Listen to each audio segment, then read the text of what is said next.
Good evening, everybody. Today is Tuesday, April 28th, 2026. The time is 7:31. We welcome all to the regular business meeting of the Board of Education, Franklin Township Public Schools Board Administration Campus All-Purpose Room. Brian, can I have roll call? Mr. DeMeglio. Here. Mr. Grifo. Dr. Hopkins. Here. Miss Inocencio. Here. Miss Maris. Here. Mr. Parker. Miss Rafiq. Here. Lost my place. Miss Welch. Here. Miss Wilson. Here. You have a quorum. Thank you. Can you also read the Open Public Meeting Act statement? In accordance with the Open Public Meeting Act, Public Law 1975, Chapter 231, Sunshine Law, copies of the public meeting notice were sent to the Courier News, the Home News Tribune, the Star Ledger, the Franklin Reporter, Tap into Franklin Township Clerk, Manager, District Schools, Offices and Associations, PTO Presidents, and posted on the district website. Thank you. Clara, can you give us the mission statement?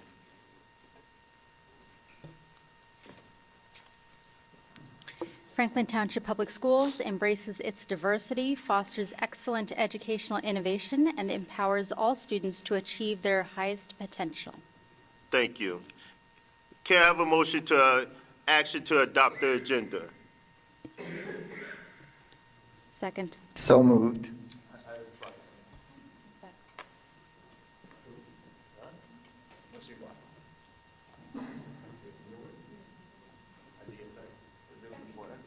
Okay. All right. So moved by Nick is seconded by Erica. All in favor? Aye. So moved. All right. We're going to move on to the student report. My name is Aileen, and I am one of the Student Government BOE Liaisons. And my partner, Emily, who won't be attending today, is also one of the Student Government BOE Liaisons. Here are some of the things going on at FHS. The student government is still raising money for the NJSASC State Charity K-9 Response Crisis. The FHS Model Congress program was very successful at this year's Rutgers Model Congress, which was on April 9th to 12th. Several students won various forms of honor. Join us for the first FHS Wario 5K Run and Walk on Saturday, May 9th. Friends and families are welcome to take part of this community building event. Concessions will be available and prizes will be awarded to the top 3 finishers. Students taking AP exams this upcoming month are invited to attend our de-stress before the AP test session after school this Wednesday and Thursday from 2:30 to 4 p.m. in room B101. There will be snacks, test-taking tips, and decompression activities to put your mind at ease before the big test. Monday 18th to 22nd is Vaping Prevention Week. Throughout the week, FHS will learn facts, test their knowledge, and participate in activities to help end the vaping crisis.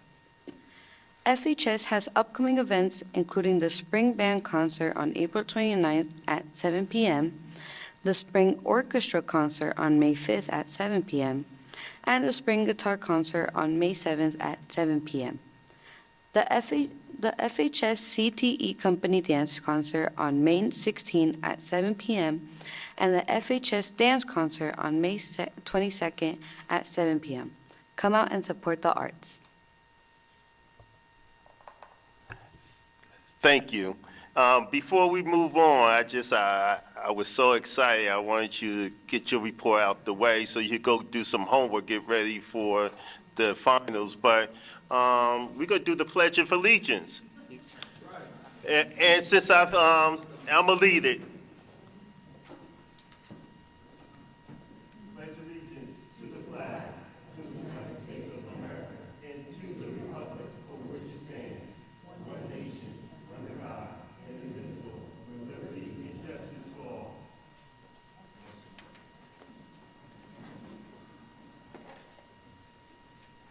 All right. All right.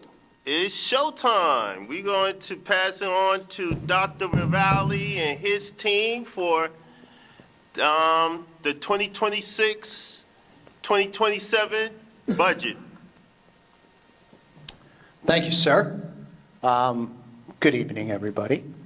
So Mr. Freed and I will go through this. This is a little different protocol than last month, if you were here on last month. So what happens, that was the preliminary budget.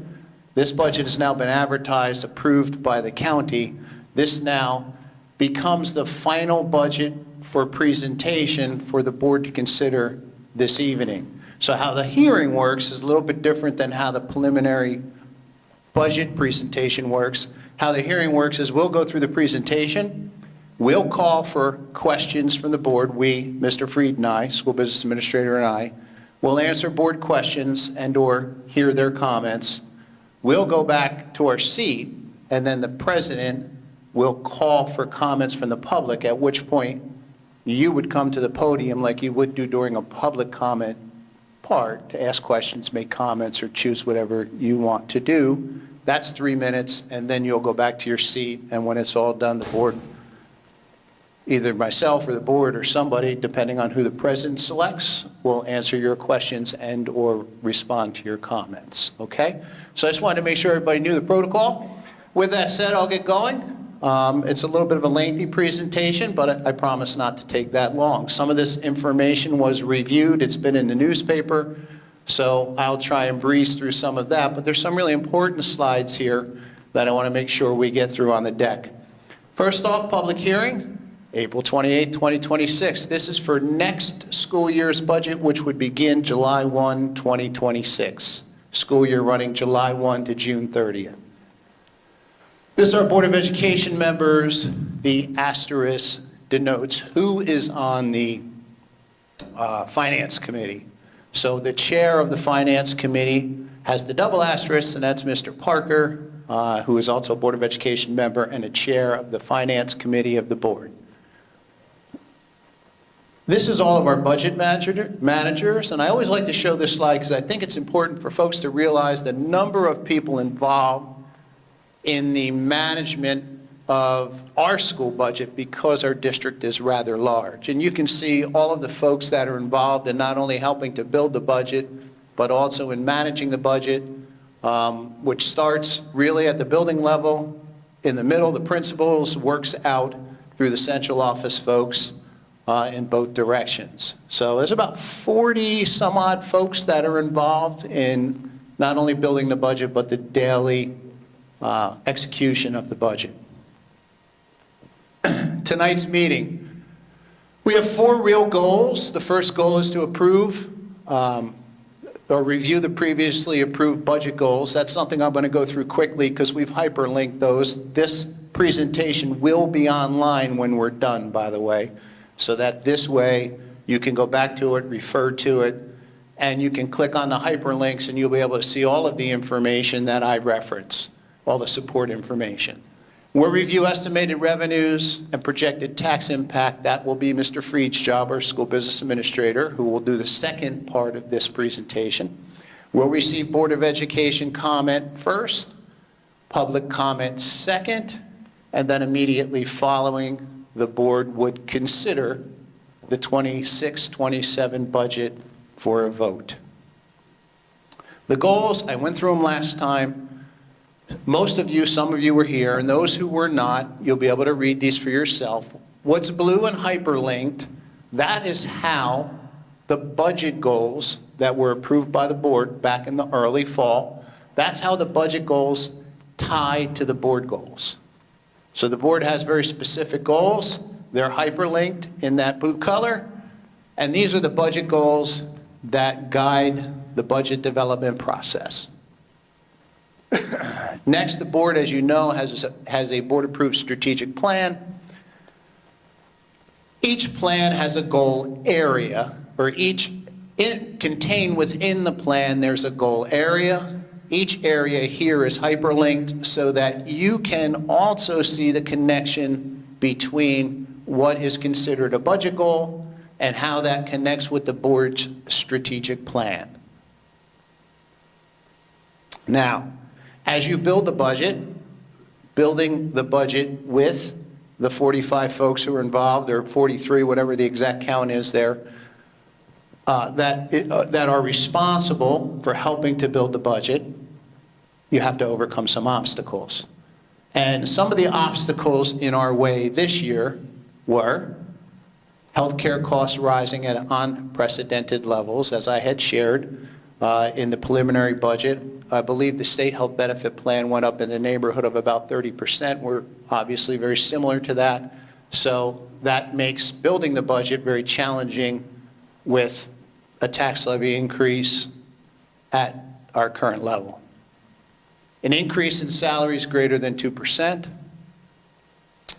Categorical aid, which is a form of state aid given to school districts to fund specific categories or specific areas: transportation, safety, and special ed. Those are the three categories, and that's where we do receive some state aid. Unfortunately, it doesn't come close to fully funding those areas, but it does help. An increase of approximately 7% in our estimated charter school tuition, which obviously is a significant amount here. We have about 1,200 kids or so in a charter school. It costs us over $20 million, and that comes out of our general operating budget.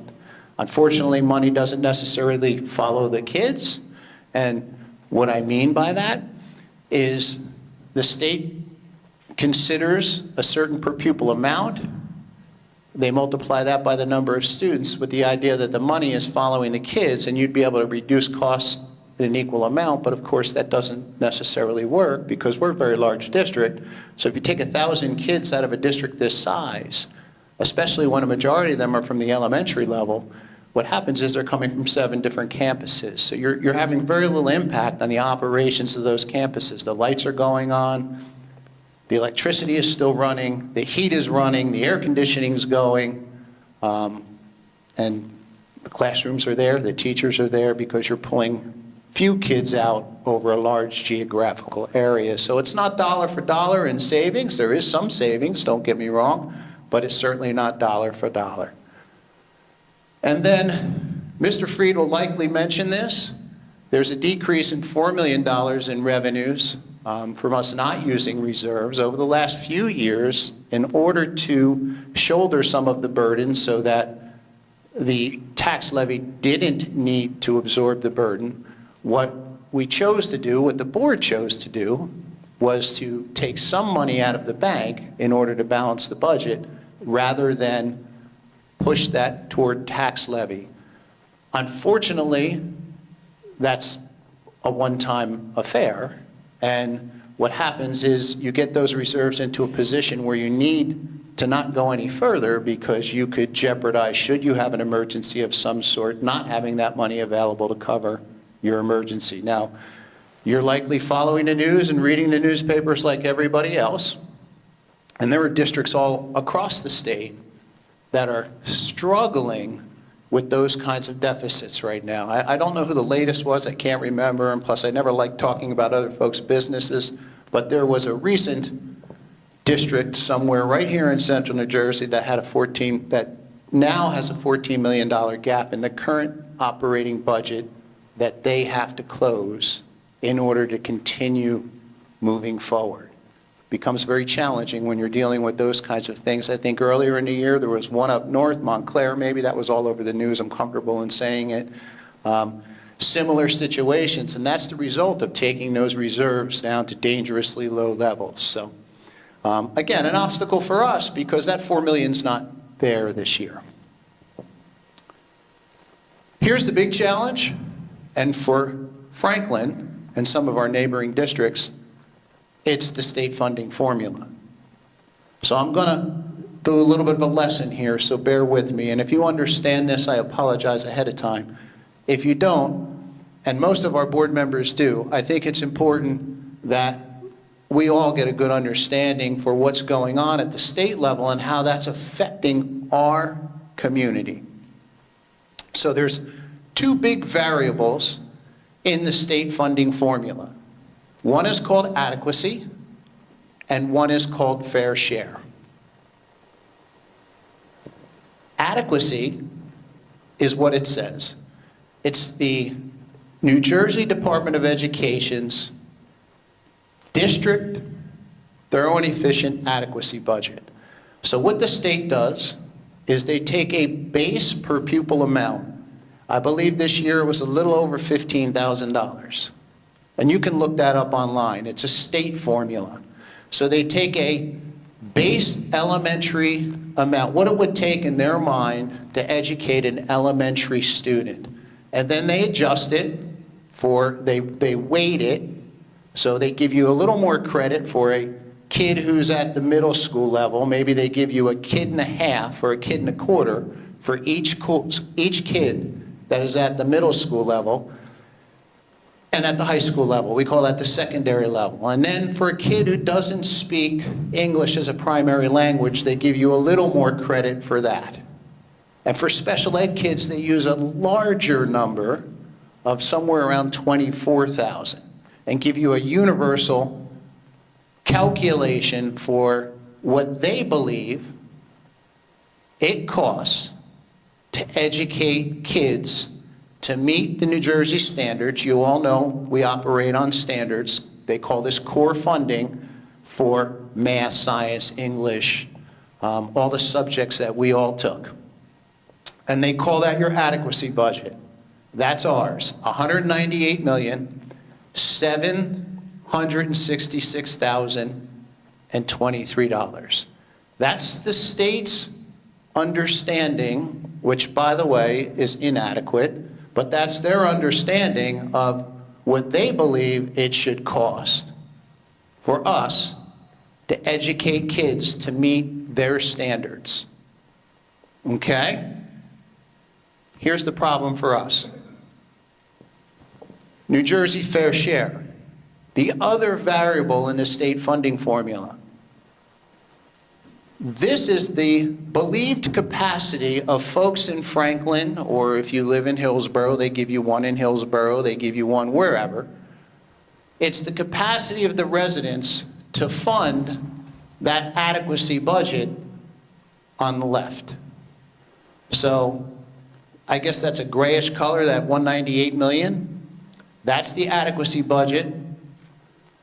What the state is saying, based on a state calculation using a 3-year average valuation, quote unquote property wealth, and a 3-year average of income as the main variables, they come up with a calculation that they call fair share determination.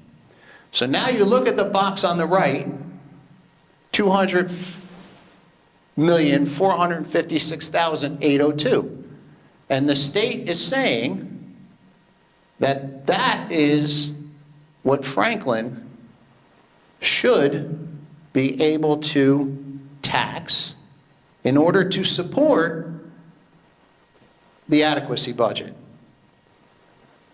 So if that fair share number in the state calculation is less than the adequacy number, then they give you something called state equalization aid. However, as is in our case, and a lot of districts in Somerset County, by the way, when fair share is greater than what the state says is necessary to educate your kids, they say, sorry, we're not giving you equalization aid because you as a community are wealthy enough to pay for it. That's what the state formula is saying to us right now.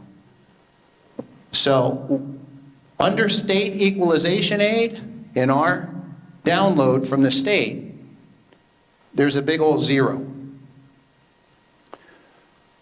Well, it's a little bit of a problem because if the state target is 198,766,023, and we're not going to get any help to fund that, how do we get to that number? If that's the target, where do we fall with relationship to that target? The proposed budget is under that line, with no mechanism to get there. So the proposed budget that we have right now, the adequacy spending, things tied to the classroom to teach math, science, social studies, history, well, I guess social studies and history are the same, health, phys ed, to world languages, to teach those core subjects, our core funding, apples to apples, we're at 194, 391, 315. That's with the 2% increase that we're allowed and the automatic health waiver that we're also allowed. Those are the only two mechanisms we have to close the gap to get to 198. The state considers this, since the district adequacy is less than the state adequacy target, they consider us an underfunded district. But again, if you go back a slide, because the fair share is higher than the adequacy budget, they're telling us we can't help. They can't help us. The only mechanism we have is tax levy, which we're about 92% dependent on here. So that really becomes the issue as we move forward. And in years past, now this is the new formula, and it's only a few years old. 2018, Steve, somewhere in that neighborhood, I think. Don't quote me on that, but it's in more recent years. And it, over time, went to full implementation. Last year was the first year of full implementation, I believe. Again, not to be quoted, but I believe that's the case. So unfortunately, we become super reliant on tax levy because we have no other mechanism other than categorical aid. So what about categorical aid? We got an addition, we netted, and you're going to hear this from Steve, we netted an additional $400,000 in categorical aid. That's great, but it's just that, it's categorical aid. And unfortunately, it doesn't come anywhere near covering the cost of the categories that it is supposed to support. So, the good news, we qualify for it. We get special ed aid, we get transportation aid, and we get safety aid. That's the great news.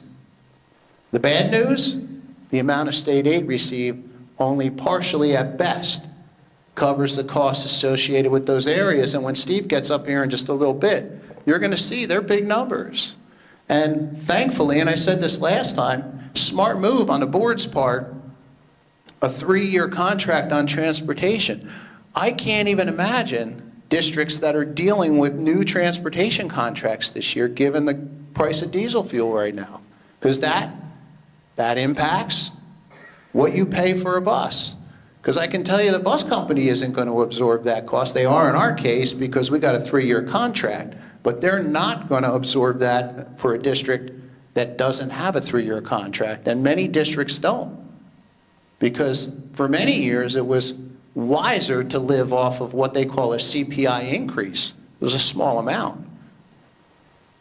But this year, they're not going to renew for CPI, and that's probably their prerogative. If I were a bus contractor, I'd be saying, nope, go out to bid. Because they're all going to jack their prices up, they got to pay for the fuel. So, smart move on your part. Likely someone else is going to be taking that hit for us because they can't jack our price up. And unfortunately, the amount of aid we get, and you can look at it, I think total, and Stephen again is going to give you the numbers, and I'm going off the top of my head without looking at them right now, but Steve will give you the exact numbers in just a moment. I think altogether, our categorical aid is in the neighborhood of $26 million. 21. I was thinking years past, I guess. 21. Our bus contract is probably higher than that, just our bus contract. And that's supposed to be supporting special ed and safety and all those other areas. So what happens when the aid doesn't fully cover the cost of those categories? Guess where that goes? That goes on tax levy. That's in that 194. That, if I can go backwards, sorry. That's in that 194, 391, 315. Uncovered portions of what it takes to educate students with special needs, what it takes to get 8,000 kids, because we pay for the charter school buses. We have to pay aid in lieu for kids that go to private school. So we move 8,000 kids or more around this place every day. And that's in that number, the unfunded portion of it.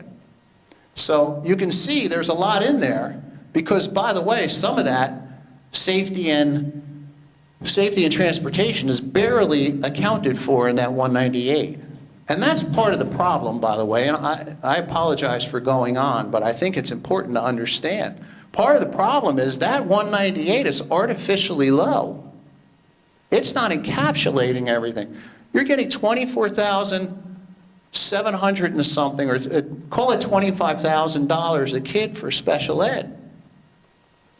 One kid, and by all means, every kid deserves what they need. I'm not suggesting that, but depending on the program a child goes to, it could be upwards to $150,000. And you're supposed to get money for that. They call it extraordinary aid. We applied for $14 million, I think it was, last year, and I'm rounding. I could be off, but I think our application was as high as $14 million. And if you go back, you can check, because we approve it every year. They approved it, woohoo, approved $14 million, but they only funded across the state at a 50% level. So they approved $14 million in extraordinary costs and gave us $7 million. The other $7 million in the 194. So it's all there. And this is what makes school budgeting very challenging in districts like Franklin and our neighboring districts. I know you're hearing some of those stories there as well. Not that that's your concern, because you don't live there, but you're hearing those concerns as well, I'm sure.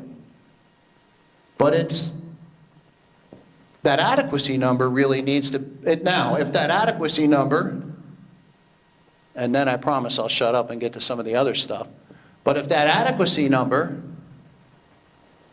truly reflected what it costs, it would be higher. And if it were higher, it would be above the number on the right. What would that mean? We'd get money. We would get some additional money to offset some of these costs. And that's what we got to lobby for. That's what we got to keep pushing for. Believe me when I tell you I do, and I've been for the last 10 years that I've been here, because although we did get equalization aid the first couple of years, so maybe I wasn't as passionate back then. But, and again, wherever your allegiance lies to charter schools, I'm not saying good, bad, or indifferent. I can tell you this, though. The funding is not right. The math does not work. Something has to be done. Even if we just took our 2% tax levy this year, even if that's all that was added to the tax levy, that minimum 2%, which wouldn't nearly cover any of this, $1.4 million of that, 4 million roughly, would go right out the door in proposed tuition to charter schools. And some of that wouldn't even be realized, because not all kids end up going. But we have to budget for it by law. Again, good, bad, or indifferent, funding is the issue. How they fund those schools is the problem. And believe me, I tell you, I've not just been up here whining about that, but I've been I was in front of legislators talking about that, trying to get some relief on that. And even if they don't change the formula, we asked and proposed ideas, and our local assemblyman put the bill forward to at least give us a savings account so that we could responsibly put money away so that we could avoid the dips and, the big hills. Because anybody knows, any corporation, any organization, any business, big or small, the last thing you want is ups and downs. You want smooth, right? You don't want years like this and years like this. So that's the biggest issue here, is this formula that is now negatively impacting us and putting a 92% pressure on the tax levy. And in years where there might not be an automatic waiver for health benefits, granted, health benefits probably won't go up as high because that waiver is always tied to the state health benefit plan, but there's still going to be extraordinary tension on the budget because there is no mechanism, none at all, for us to get to where we should be according to the state. There's no mechanism in this place. In other places there is, it's called equalization aid. Here, no. So that's the biggest issue. But with that said, what does the $194 million that we do have, or we are proposing anyway, what does that cover? And how are we meeting the board budget goals? This is all information that I shared last time. This time the difference is we hyperlinked things. So one of the board goals, one of the T&E mandates is to support your students from a mental health perspective. So we've got these partnerships listed here, all of which help us to meet those mandates, meet those board goals. And if you click on those hyperlinks at your leisure at home, you'll see all the wonderful things that we are doing to take care of our kids, not only from a classroom perspective, but from a mental health perspective.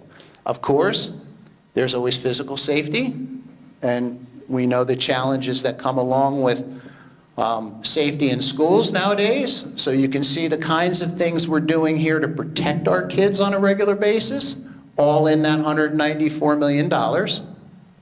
And we have a new law to contend with next year, and it's the bell-to-bell law.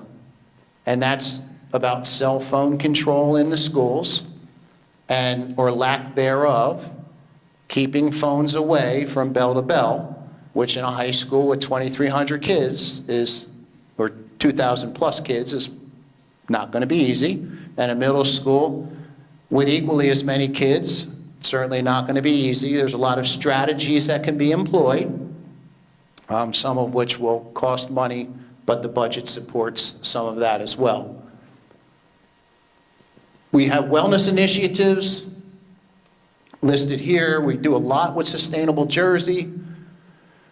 We have our Partnership Health Center. We have our Zufall Health Center. We're constantly working with our school counselors to learn about the needs our kids have through the NJSCI surveys, and we talk to our families about that as well. We have SEL days. We have many SEL programs to support social and emotional growth. We have some new programs that we've tried, all very low cost items, all included in the 194 spoken word therapy programs. And again, these are all things, if you click on them, you'll learn more about. I don't want to take up your valuable time. And again, this will be online. Mrs. Clark, this goes on our website under presentations? Yeah, under the board agenda page. Perfect. As well as the budget page. Perfect. We're expanding programs, and when I say expanding programs, as you can see by the number 194, that really means shifting resources, right? So we're trying to keep more kids in district by expanding our medically fragile program and autism programs, because those are costly programs outside, and it's always better always better to educate your kids at home, right, in your home district. So that's a way to reduce costs and help us to fit into that 194 while bettering our programs. Preschool programs, that is almost fully funded by the state. That's one of the only fully funded programs by the state, and that's the early childhood pre-K 3 and 4 program. There's a small contribution that we have to budget every year, 800,000, Steve? Yeah, 800,000-ish, a little less than $1 million that we have to contribute, but we have about 850 early childhood kids, 3- and 4-year-olds that we're now educating. Again, state grant. We're one of the few districts that have been able to really leverage that grant for the betterment of our kids. High impact tutoring, that's a state grant as well. We call that a Fund 20, Steve? I'm testing my own knowledge here. We call it a Fund 20, which means it comes directly into a fund separate from that 194 and goes right out the door on those programs, but can only be used for those kinds of programs. We actually have done very well with high impact tutoring. You know, some of our students have some pretty significant needs, and high impact tutoring is a research-based program promoted by the state that we've seen significant results with. So we're very proud of the growth, and actually, if you listen to the governor mentioned us in her address as being a school that has implemented that with fidelity and seen some good results. We're going to continue the expansion of our bilingual programming.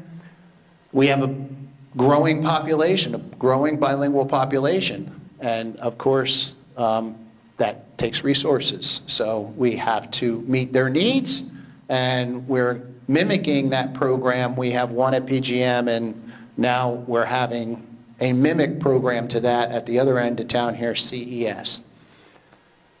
Depth and complexity frameworks, you can Google that. That really is kind of grown out of our gifted and talented program, and we're starting to spread that out a little bit. We got a couple of new initiatives, and again, very little impact, and all included in the 194, the Warrior Walnut. So 125,000 out of reserve going to Warrior Next Tech Academy to help develop that program. But other than that, it's all part of the already operating 194. It's not new money, it's a shifting of money, because those 75 kids would have been going to the elementary school anyway. So it's our effort to kind of build our own, I don't want to say charter school, but our own academy within our larger population, therefore meeting the needs of the kids who want to study in that area, as keeping them in-house and hopefully providing some good partnership opportunities with companies like SHI, who we've been working closely with. And the same is true with cosmetology. That's a shifting of funds. We were already sending to RVCC for a manufacturing program that our kids aren't seeing quite the same level of benefit that we had anticipated we thought they would see. And there's a large calling for this program, and rather than spend our money in tuition at RVCC or the vocational school, we've instead mimicked what they do, saving on the transportation and providing more seats to our kids at what we hope will become a more reasonable cost. And we integrated our JROTC program, again, another opportunity for our special needs kids that they didn't have before, and again, the more things we can do to meet their needs in district, the better off we are. All those numbers mentioned before. Goal 2, this is our professional development goal. We're doing more with United PD Pathways. That means using our teachers and their expertise to work with our more novice teachers so that we get professional development from our own folks. A little more economical way. We've got some really talented folks, and we're very excited about that. And Dr. Dan here did a great job with that with his team of folks last year, and I anticipate as they continue to grow, it'll become even stronger. Orton Gillingham training, I encourage you to click on that. A majority of our teachers are trained. It's a high-level reading professional development program that we are part of and believe deeply in. And not only that, we were a little ahead of the curve because the state is now pushing that kind of science of reading approach to teaching reading, and we're there already. Problem-based learning, again, all part of our Next Tech Academy, and Intel is involved with that. And then, of course, we have certain responsibilities to continue to train our teachers in all disciplines and in different kinds of subject matter to meet personnel type requirements, and also to meet disciplinary requirements, meaning how to teach your discipline. New partnerships, these are no-cost items, but I think they're important to mention. SHI, who is a local technology group, huge international technology group, I should say, who happens to be home-based here locally. We're working very closely with them in more recent months to do some fabulous things to really turn the corner on strategies in that problem-based learning area and prepare our kids for life after school in the tech world. Partnerships with Intel, and of course the cosmetology course I already mentioned. Again, all in that 194 that we were talking about for the most part.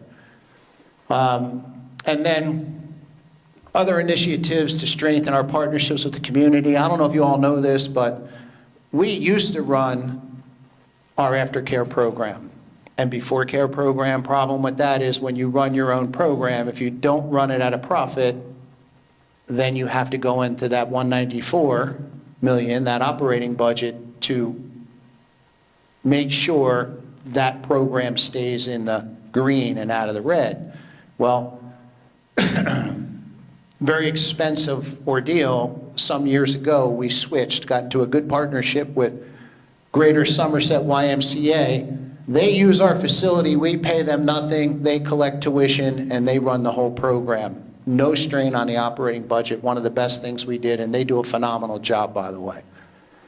Alpha Kelpa Alphas, I can never say that, AKA sorority, they're great. Franklin Food Bank, they're great. They help us to support the needs of our students. You know, we have a lot of students that need that type of support, and the food bank does a great job supporting that.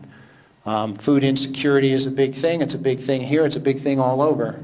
So can't learn if you're hungry. So those are kinds of things we do with them. Sioux Fall Health, Integrity Partnership Health. Again, you heard all about that a few slides ago. A couple sustainability initiatives where we've initiated an ESIP project, planning on evaluating and looking at where we might be able to save money and use that savings to improve equipment without having to use tax levy to do that. Continue teacher and school level support of the Sustainable New Jersey initiatives, and you might have saw some of the newspaper coverage on the most recent initiative at the high school that happened this past weekend, which was kind of cool. Personnel changes. There's not new personnel, this is personnel changes. Meaning it's a shifting of money. So we're not adding money. What we're doing is, for example, 5 special ed teachers to build our in-house programs. What does building your in-house program do? It keeps kids closer to home. Number one, educates them where they deserve to be educated in your district, saves you on the transportation costs, and saves you on the tuition costs. So it's a win-win. Win for the child, win for the district. So shifting of monies, clinical, mental health counselors, immersion lab teacher. Again, these are all shifting of monies for the most part. All already in that 194 million that I had talked about before, slightly below the adequacy number. And then the most exciting part about this presentation, and that's for Mr. Freed, and it's all about the numbers. You're up, Mr. Freed. Sorry for taking so long.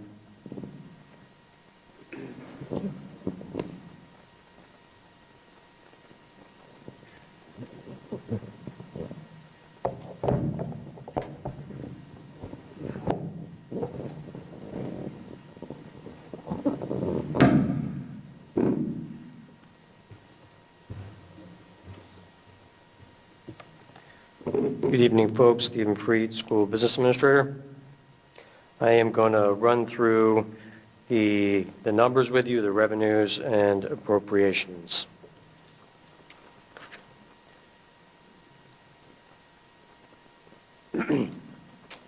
So, starting with the levy, the grand total tax levy. The grand total tax levy, the number that Dr. Ravalli was referencing, $194,391,315. So that number represents 88% of our general fund revenue. So the vast majority of the way that we fund this school district is via this tax levy, 88% of the budget. So that's made up of the 183,074,681, which is the current year budget inflated by 2%. And then on top of that is the healthcare adjustment, which is an allowable automatic levy adjustment that helps district pay for health insurance costs that exceed the 2% levy. It's typically the single largest appropriation line in every school district's budget, and in this year, it's 31% increase. So it's a problem statewide for every school district in New Jersey. You've probably heard in the papers and elsewhere about districts struggling to figure out how to pay for it, and it's either utilizing this levy, which means this healthcare adjustment, which means more levy, or massive cuts. So it's really just the two things there. And so that's the total levy amount, $194,391,315. The numbers coming out of capital reserve, $125,000. This is to outfit the next Tech Academy classroom. This is coming out of capital reserve. Capital reserve and our other reserve accounts like maintenance reserve, it's a parking place for unspent appropriations in prior years. So if you, strike a budget in any given year and, your revenues and appropriations balance like they do to start with, and then you end the year having raised more money than you spent, that excess surplus goes into these reserve accounts. And there's a whole cascading calculation that the auditors calculate about where that money can go. It starts in unassigned, and then it goes into maintenance reserve, capital reserve if you want to put it there, or budgeted surplus that you can use as a revenue stream. And you could see those numbers here. So you could see the current year that we're in right now and the 2027 proposed. So this is the dollar amounts of our local revenues and the percentage increases. The tax levy, the 2% plus the healthcare waiver is 8.3%. But if you look at the total of our actual local revenues, it's only increasing 5.7%. And that's because of those other numbers on the screen there. So we're not using budgeted surplus, excess surplus anymore. And we didn't last year either because we didn't close the year with enough money left over to utilize it as a one-time revenue. Received tuition, that's actually students that live in other towns that pay us to come to school here. I have 190,000. That's where we're at right now. So it's my projection that we'll have roughly the same amount next year.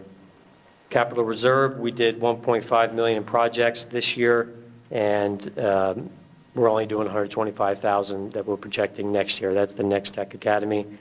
Maintenance reserve, we used $1 million last year. Planning to use $0 for next year. Unassigned surplus, we used 1.7 million, and we're planning to use $0. So the unassigned surplus is the one that you don't often go to. That represents 2% of your total expenditures, and it's kind of like your catch-all unassigned, really. It's not specifically for capital or for maintenance, and you can use it to balance a budget. But in any year that you have excess surplus, like I was explaining, that has to be refunded first before you could use it as a revenue stream, and that's why you see zeros in the fund balance and in maintenance reserve, because we are in the process of refunding our unassigned surplus. We took 1.7 million this year, and we took 1 million the year before that, and that was because we had to balance the budget.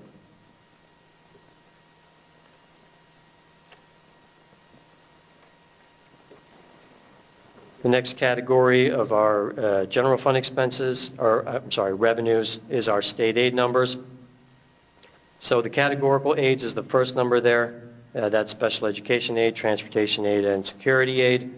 The categorical aids went up $970,000, but at the same time they awarded that increase, they took away our one-time tax levy incentive aid of $527,000. So our net increase was $443,000.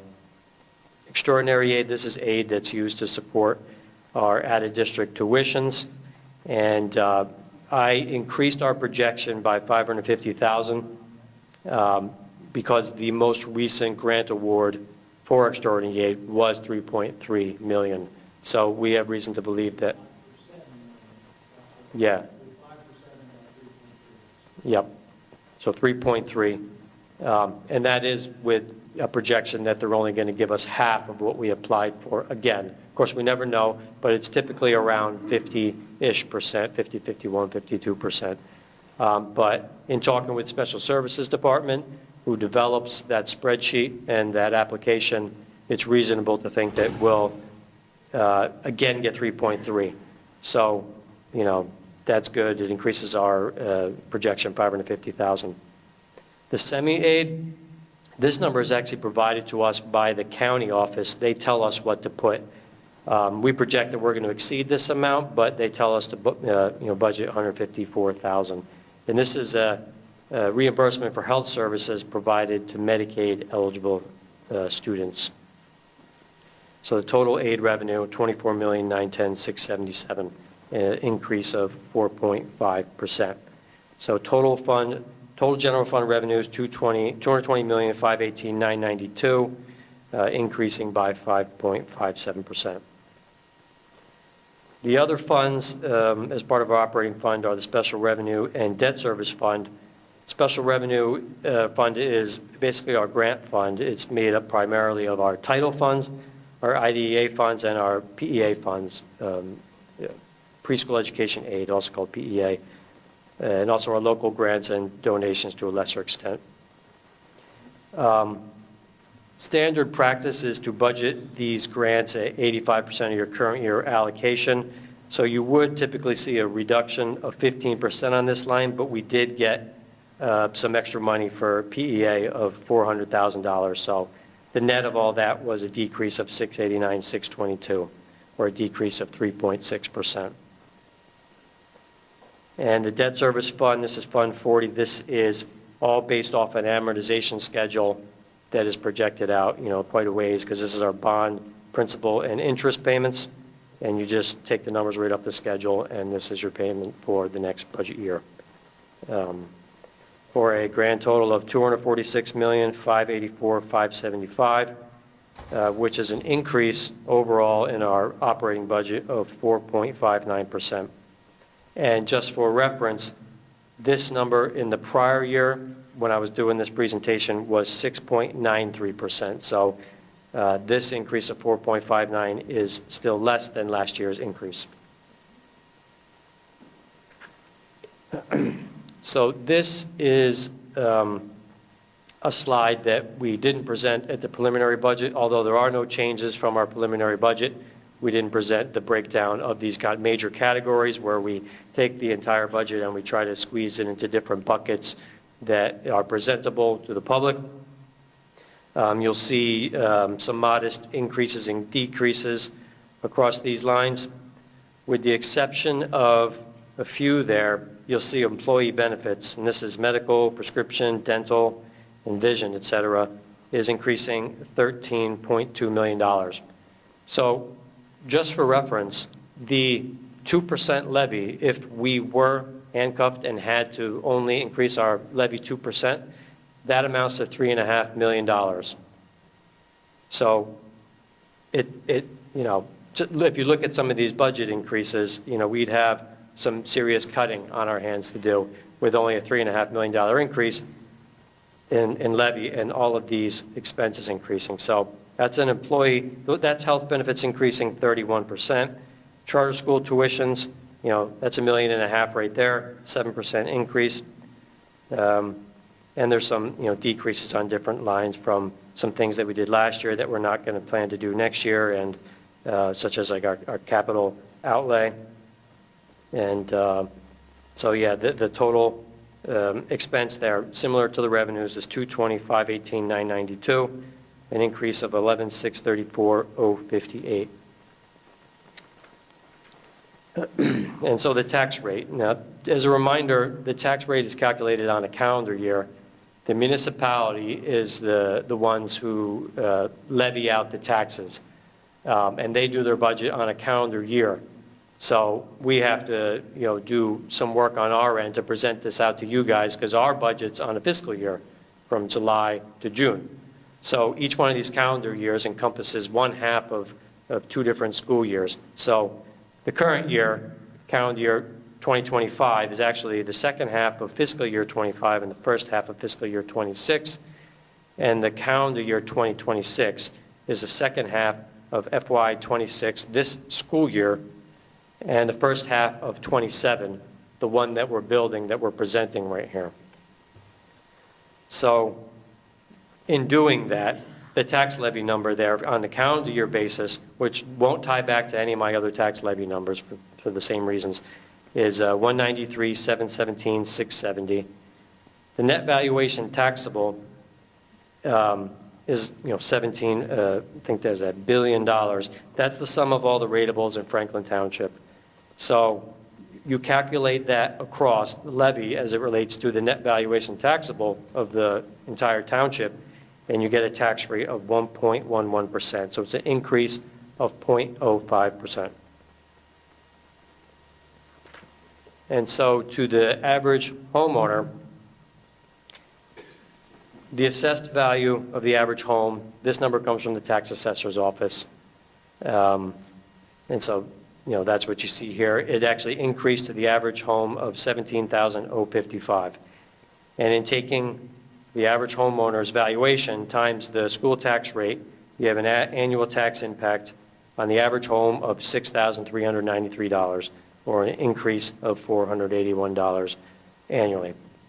Also of note, last year, again, when I was doing this presentation, the increase to the average homeowner was $673.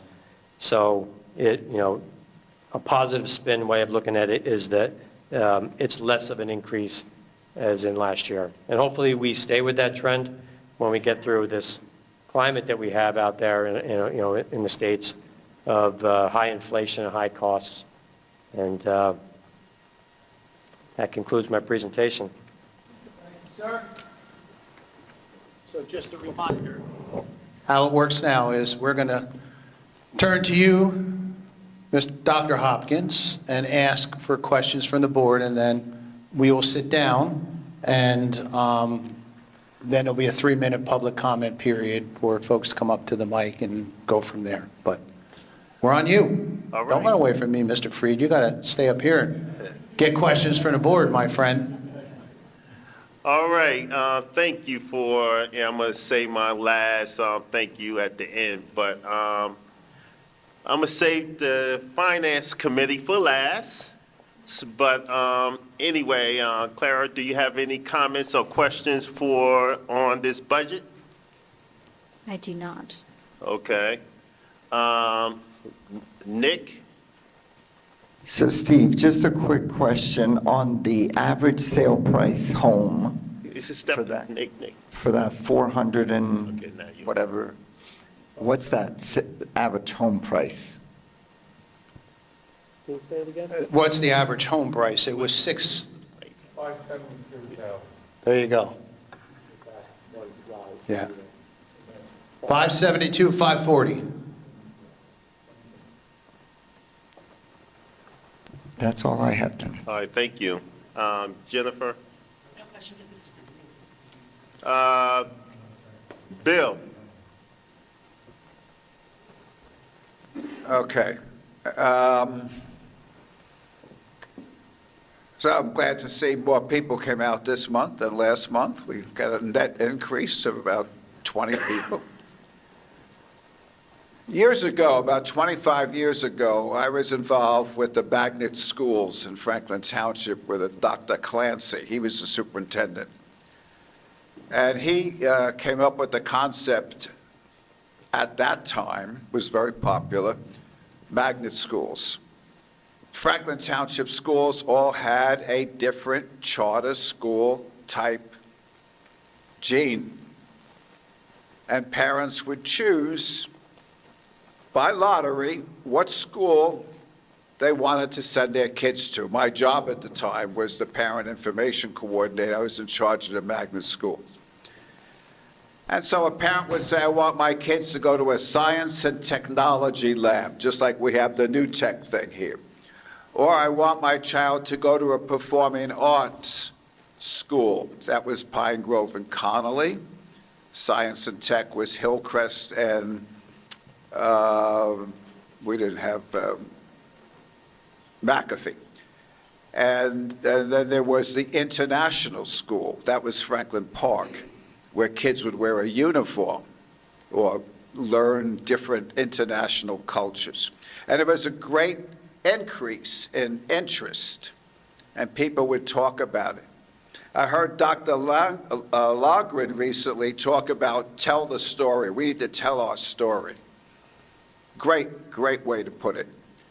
My question, though, I'm not just talking here. My question is, Dr. Ravalli, if we were to go back to that type of model, trying to capture some of our kids from going to a charter school, would that proactive activity help the budget?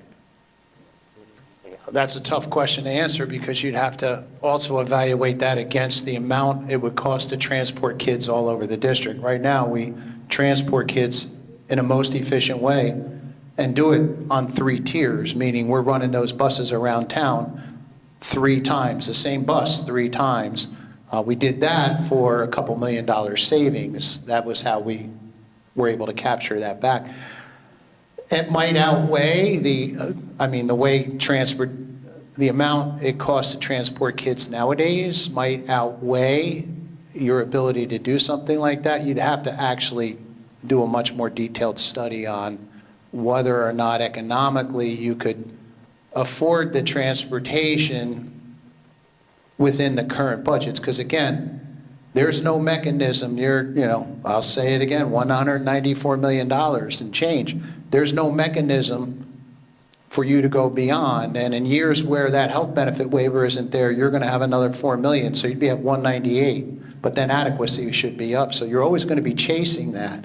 So the short answer is I don't know that economically it would work. Well, 2 things. If we brought back many of the kids that are not coming to our school, that would increase our revenue, correct? That would decrease our expense. Expense. That's an expense. That's an expense. That decrease. It wouldn't decrease your revenue. It would decrease your expense. Which is similar. Well, it's the other side of the equation, but yes. Okay. To answer your question about the transportation, what we did with the charter schools is we split the session. So if you're in the arts program, and a matter of fact, we used the Villages Theater to do the arts program. Parents loved it. Their kids were on the stage. You might go to school from 8:30 to 10:30 for that program, and then the international program would start at 10:30. So they split the bus routes. I don't remember the details now. But all I know is that I guess my point is we as a district have to become more active, like Dr. Dan said, and tell the story. We have wonderful programs here.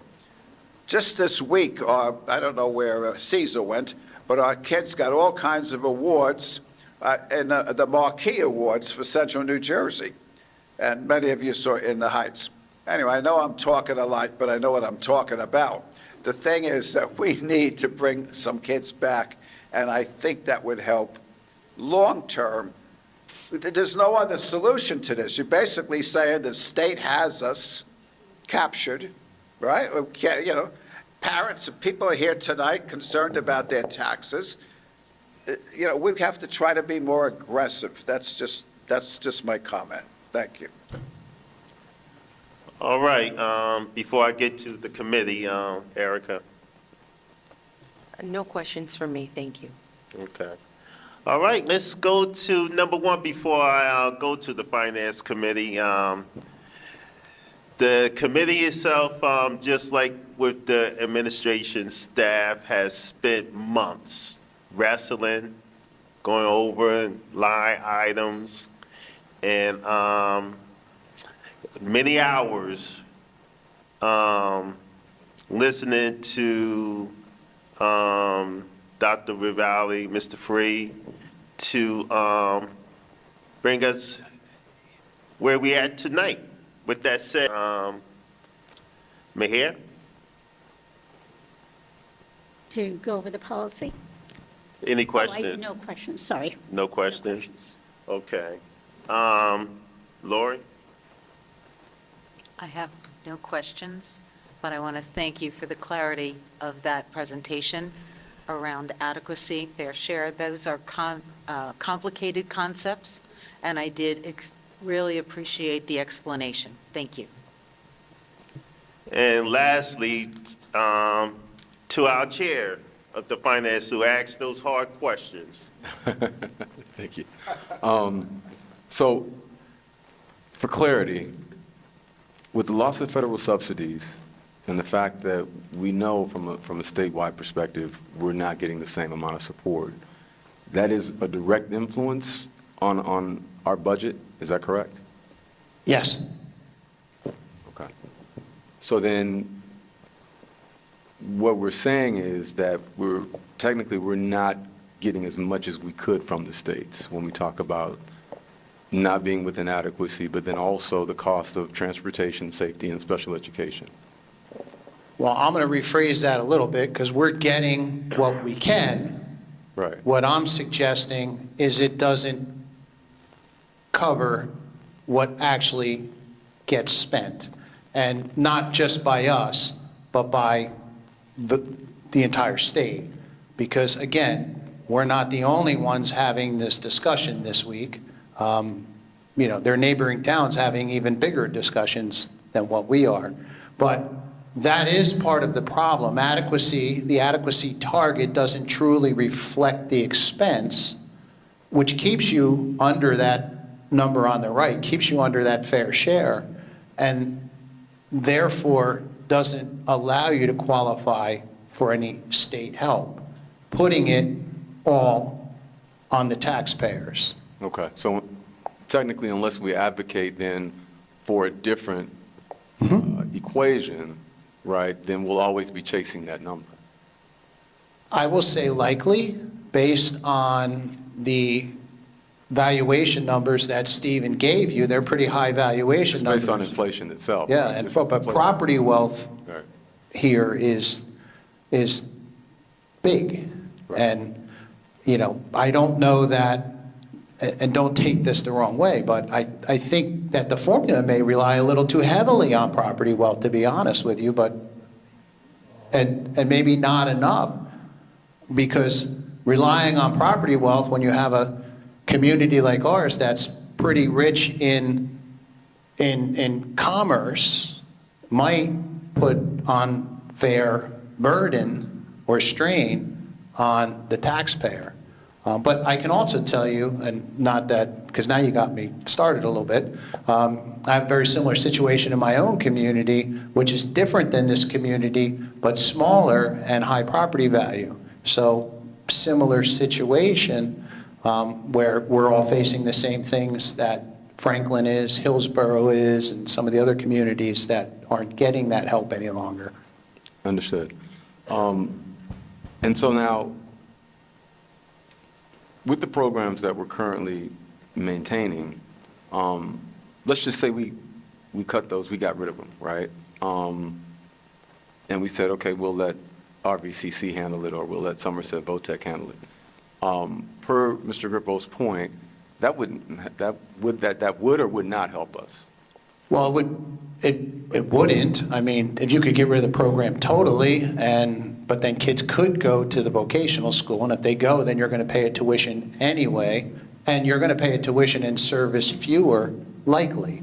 RVCC, we were paying a tuition. We're capturing that money back and funding this program and servicing more kids because they're in-house. Where we'll be saving is on the transportation. So we won't be transporting our kids because we had the space and the motivation at the high school to do it. And so now we don't have to bus kids. So over time, you'll save that for sure. No more questions. Just a comment. Thank you, Dr. Ravalli, to you and your team for all the hard work that you put forth to take care of this budget. More importantly, the fact that you put our children first in every decision that you make. We don't find that across the state. We find across the state a lot of selfishness, and I think that for you and your team to give back in the way that you do with your time and your abilities is much appreciated. Thank you very much. Dr. Hopkins? Oh, yeah, well, I'm going to save myself for last. Number one, just like everybody, I'm going to just reiterate that for our stakeholders that has kids in school that may be going private, may still be going public in another sector, and those who don't have any kids into the school system at this time.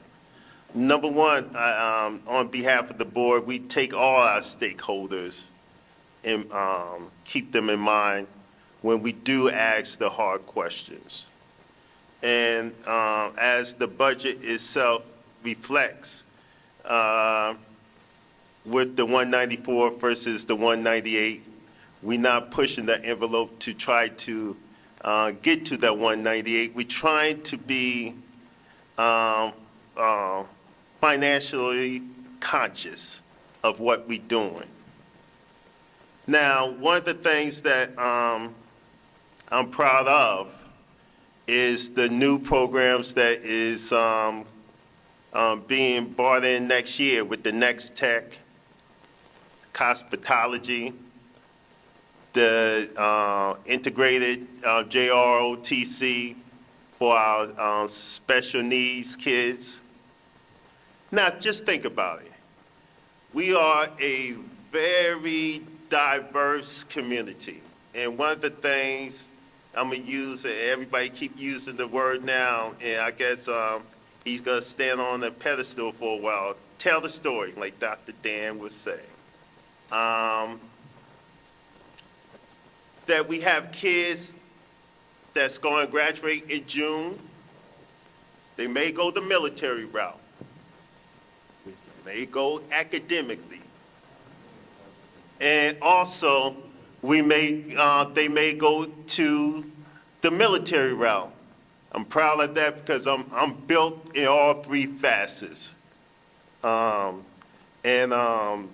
proud that the school and the district itself is touching upon all the kids, not in one arena.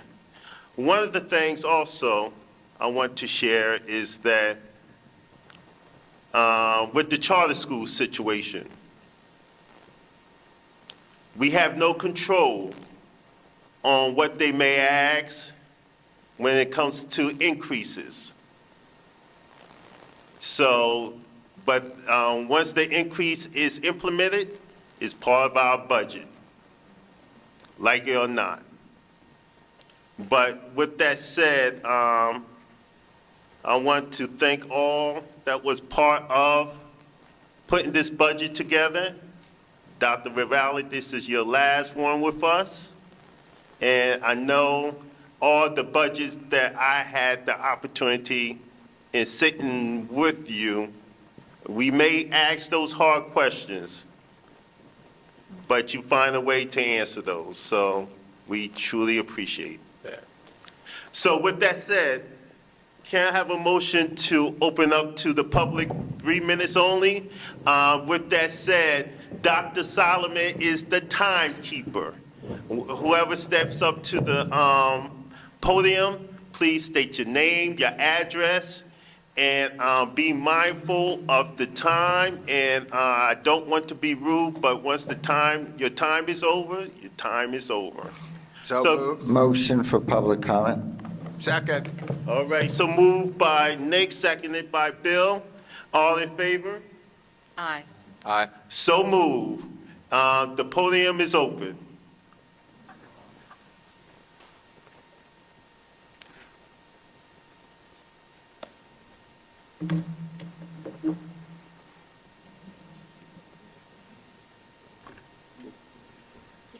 Yep, just say your name and your address, and then sign it. Either before, we would sign it after. Good, thank you. Good evening. My name is Vicky Kwan. I live in 128 Grantham Drive. Since I only have 3 minutes, so I'll make it short and sweet. Like many parents, I care about the kids' education. And I want to share a few numbers to answer Bill's questions. From parents' perspective, we have charter school. Let's take CJCP, for example.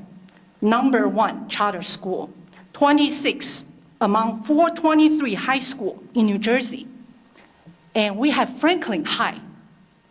After 28% increase, our ranking of Franklin High dropped from 184 to 227 from 2024 to 2025. Yes, with fabulous program addition, spending doesn't mean the quality of education. If CJCP can educate their children with $15,000, why are we spending $32,000 on Franklin High School student, and then our school is dropping in ranking? Let's think about this. So I really appreciate superintendent's introduction and then also school admin about all the explanations. So my question is this. Regarding healthcare, we can see that $13 million. What strategy have been explored to manage this rising cost? And what measurable savings have they produced so far? Can we, all teachers, buy insurance together? Do we have to go by district? Can we all do group discounting? Or how about some even very creative way? We cut the teacher's salary to minimum wages and give them tips, because tips will not be taxed. And then we can all move them to NJ Healthcare, NJ Family Care, and then save a lot on health insurance savings. No, I think this is very creative, but probably not applicable. But I just want to ask, what measures, what actions, have been taken to make sure, and then second, what cost control measure was seriously considered but not implemented? Why? And then my next question would be, how do we evaluate whether new programs like the Next Tech Academy or the cosmetology partnership deliver value relative to their cost? Okay. Then, okay. So given the similar, because we already have VOTAC that can deliver similar things. So those are my questions. Thank you very much for your time.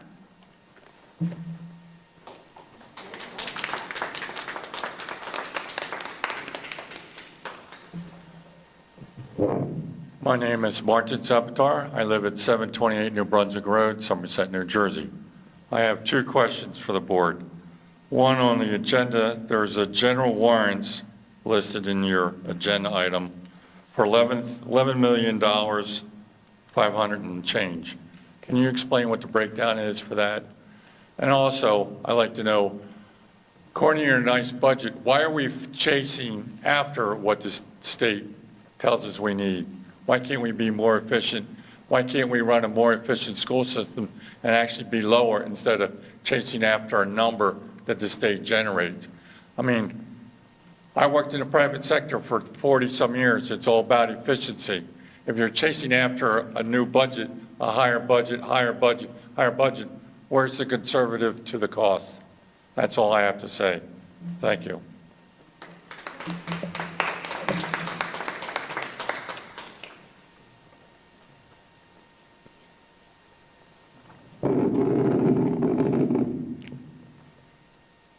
Good evening, board members and superintendent. My name is Helen Fu. I reside at 128 Selby Court. I am here tonight because the preliminary budget introduced on March 24th is simply not sustainable for the hardworking families of this community. My point number one, the scale of the tax hike is beyond what we can afford. Even though Mr. Fried presented the preliminary budget for the next school year, which includes, actually, it dropped from 8.3% to 5.7% tonight.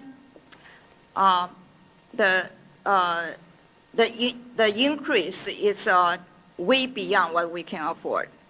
While the board is proposing this tax increase, you know, the average resident's salary increase is only around 3%. With 3.3% inflation on basic goods and also global instability, this gap is mathematically unsustainable for our families. Last year, the 10.7% tax levy increase already brought a heavy burden on this community. I urge the board to approach budgeting from the taxpayer's perspective. Residents are not infinite source of revenue. Consecutive high percentage increases are beyond what most of us can afford. My point number two is common sense. I manage my family budget by prioritizing what my child needs over what she wants, and I stay strictly within my financial limits. I don't buy my child a spaceship because we can't afford it and she doesn't need it. Why isn't the board applying the same common sense to our tax dollars? Why increase our tax levy so drastically instead of cutting programs that fall into the want category rather than the need category? For instance, the Next Tech Academy, is it necessary? Well, we have VOTEC and RVCC in Somerset County. I would like to know what non-essential costs are driving this 5.7% spike. Thank you.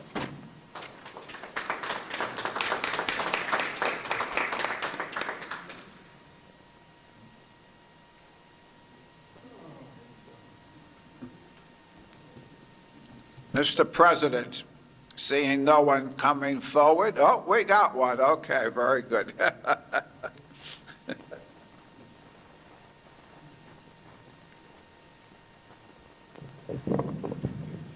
My name is Yang Zhou. I live in the 128 Selby Court. My question first is that this presents the levy increase, as I understand, is 8.3%. Is that correct? The levy increase is the 8.3%. We will answer your question at the end. Finish your thought. Okay. So another thing is, consider the last year, the increase is 10.7%. If you count these 2 years, in 2 years, if I'm correct, it's 20% increase in 2 years, the levy increase. Another point is our house value increase. It shouldn't impact our budget. You shouldn't using that. The first thing is your house increase, but you are not selling your house this year. You cannot realize the gain. The second point is, even you sell your house this year, this tax money will not go to the township. Is that correct, right? So you cannot using that as the base, say, hey, because your house value increase, so your budget, the budget you increase. That's my point. Okay.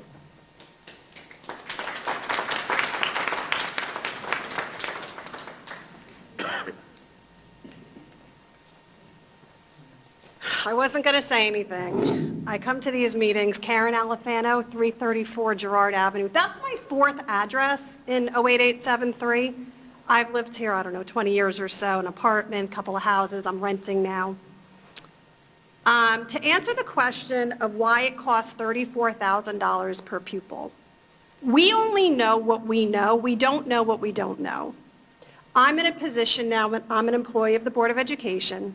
I'm in a position that I never saw myself in before. Before this, I was a lead teacher. I'm a paraprofessional in the medically fragile program. And boy, was I excited when it said expansion of medically fragile. Medically fragile is a very expensive program. We have one-on-one paras. We have private nurses. We have students with seizures and G-tubes and all kinds of syndromes. We have speech, OT, PT, all kinds of specialists coming in and out constantly. But do you know what the savings is to having that medically fragile program in-house? We're probably, what, one of 5 in the whole state that does that?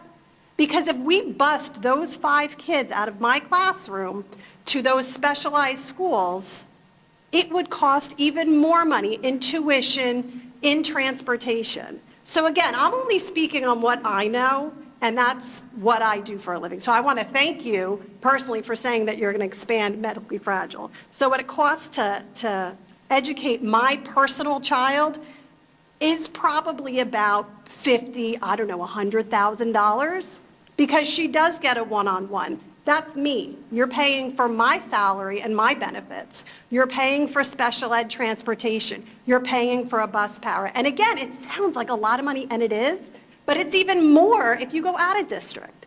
So that's why, just one example of why it does cost more. Do they have a medically fragile at the charter schools, number 26 in the state? They do not, but we have it here in Franklin.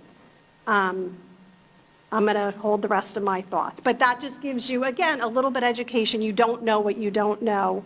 And we, unfortunately, have no other outlet to complain. Gas prices, grocery, our water bills are going up, our electricity. My PSE and G bill had me in layers and layers this winter because I didn't want to put that thermostat above 63. I get it. This is finally an outlet for us to say enough is enough, New Jersey, we can't afford this anymore. But how much can they do up here with the budget? A lot of it is out of their control. Thank you.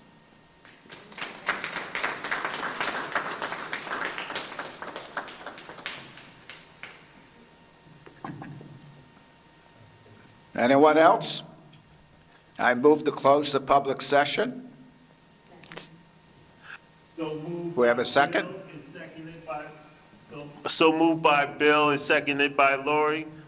All in favor? Aye. So moved. The public section is now closed.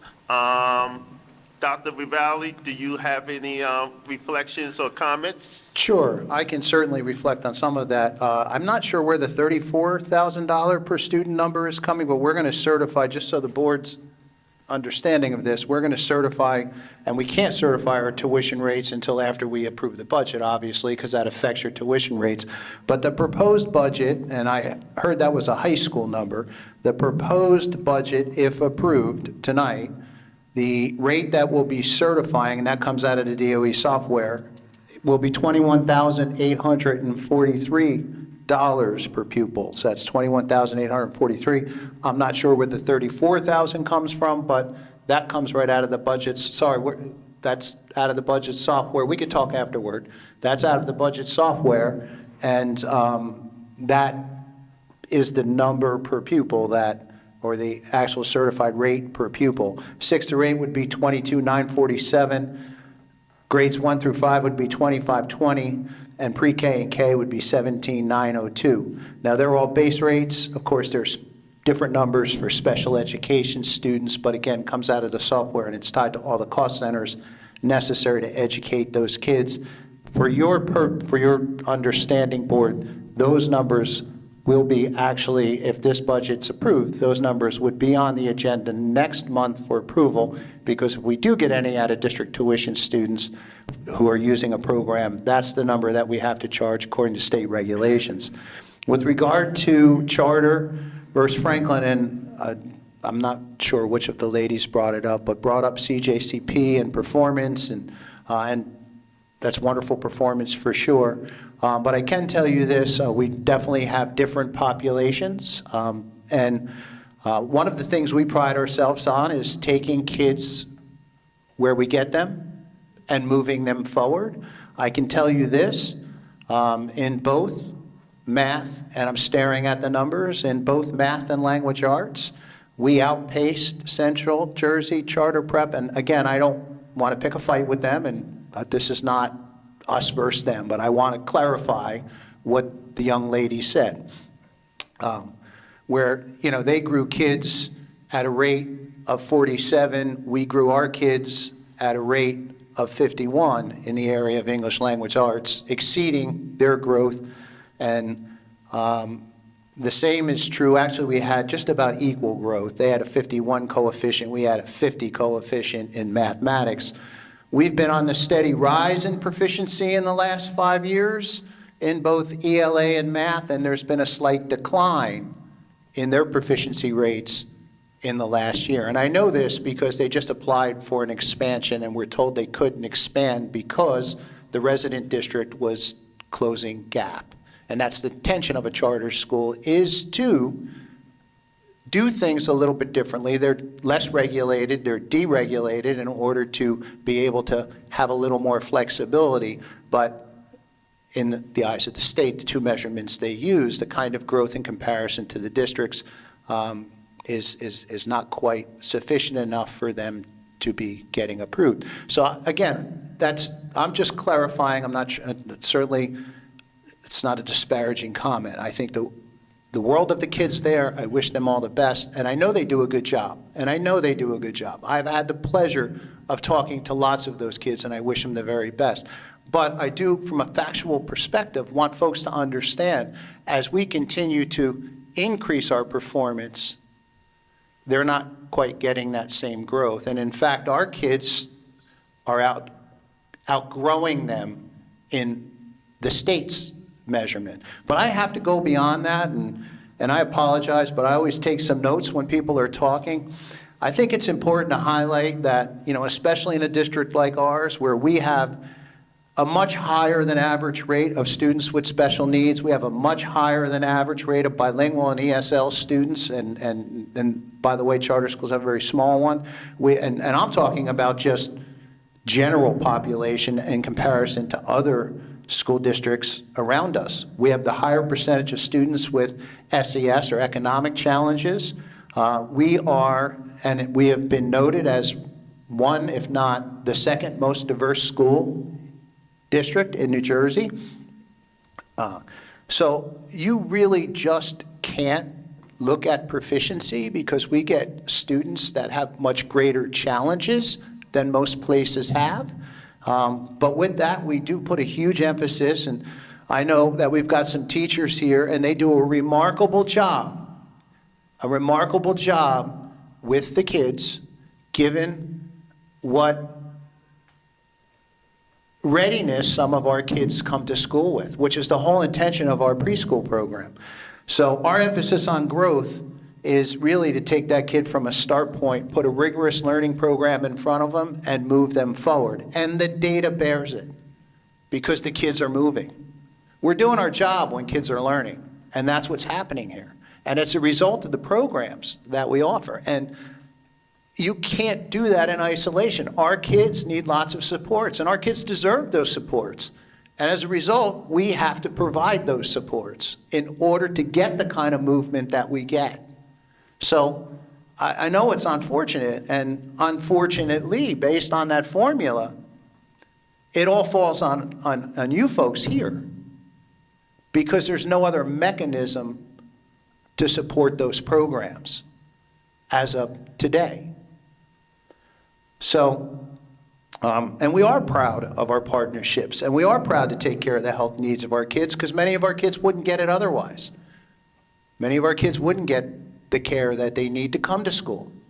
And then chronic absenteeism would be a problem. And we wouldn't get that growth. One thing we learned in COVID, the teacher needs to be in front of kids for kids to learn.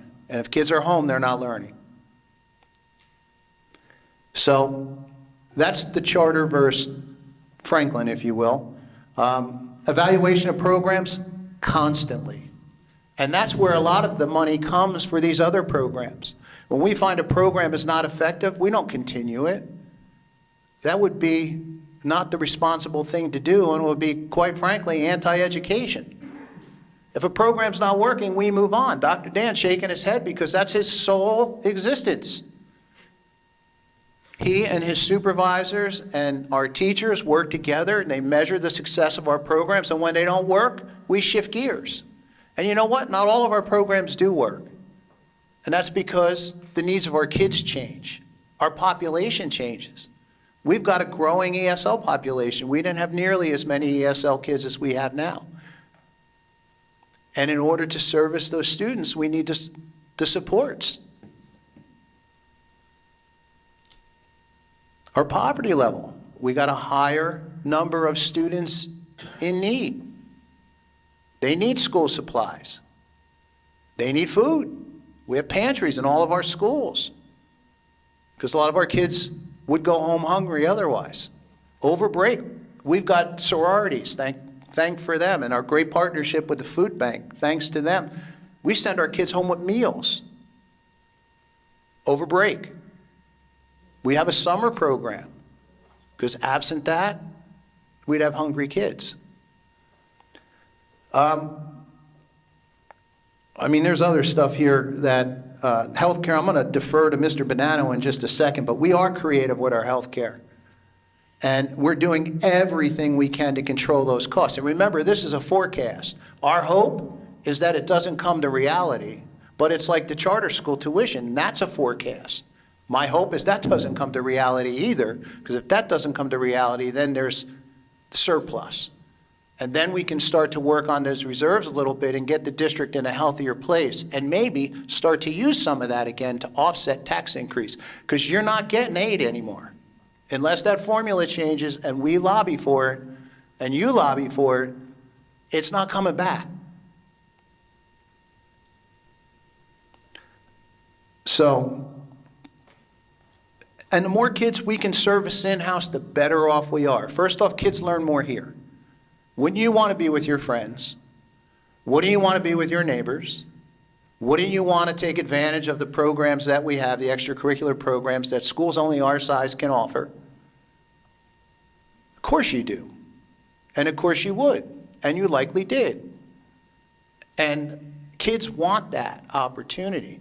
Also, why pay someone else? Why take your money and send it somewhere else? The vocational school's already getting money. They get funded by the county, but they take ours too. Why? We ever asked that question?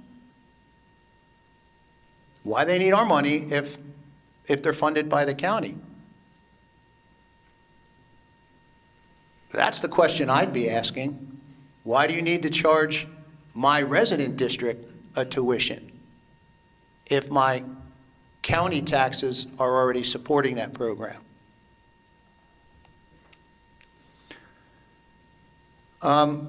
Yes, it is 8.3%. That's with the health care waiver. It's a 2% increase plus the 5% with the health waiver, which equals 8.3%. And over 2 years, I don't remember what last year was.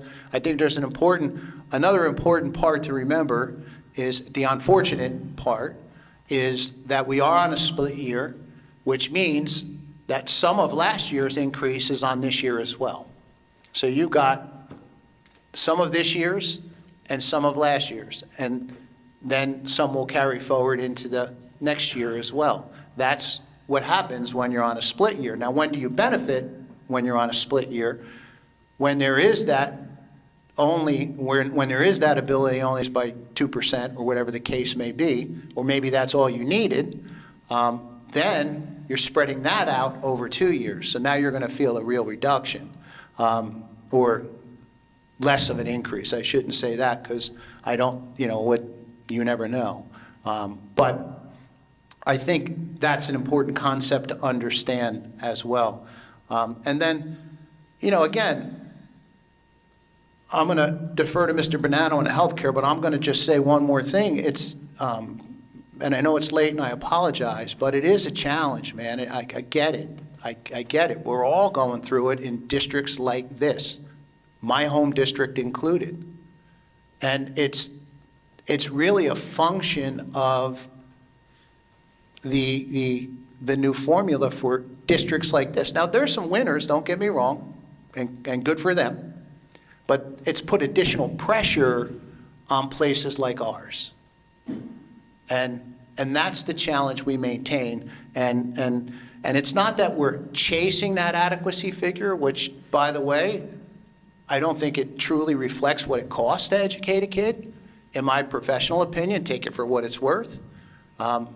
Because I know how much busing is. I know how much special ed tuition is. I know how much therapy services are as dictated by an IEP. I know how much everything is, not to the exact dollar, by the way, but I know that $198 million, just think of this, 21 million of it doesn't even, the 7,200 kids we have, 21 million of it doesn't even educate those 7,200 kids. It goes with the 1,200 kids to not just one charter school, but the mix of them.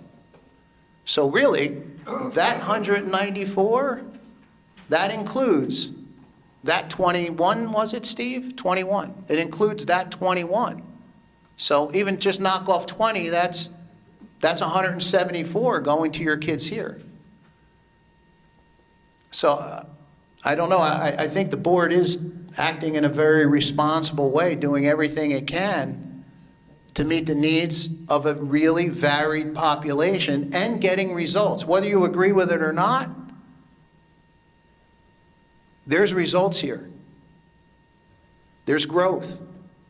There's closing that gap between what might be considered a really good high school, right, where they're declining and we're increasing on proficiency. So I'm proud of that. I'm proud of these people that make that happen. And you should be too. You absolutely should be. And you should be at the state fighting for every dollar you can get because these kids deserve it. Mr. Bonanno. Very hard to follow that. Thank you, Dr. Ravalli. Talking about health benefits, I've been negotiating contracts in this district for almost 30 years. The main focus has always been health benefits. We were a district who, and I hate to dump on the state again, but our district premiums were the lowest in the state. We had an HMO as our base plan. No other district in the state had an HMO as a base plan. And the state turned around 5-7 years ago and said, nope, here's this wonderful new law. Here's the plan you will put in place.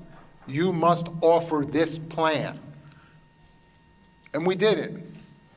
And we got taken to task for it. And we had to offer it eventually.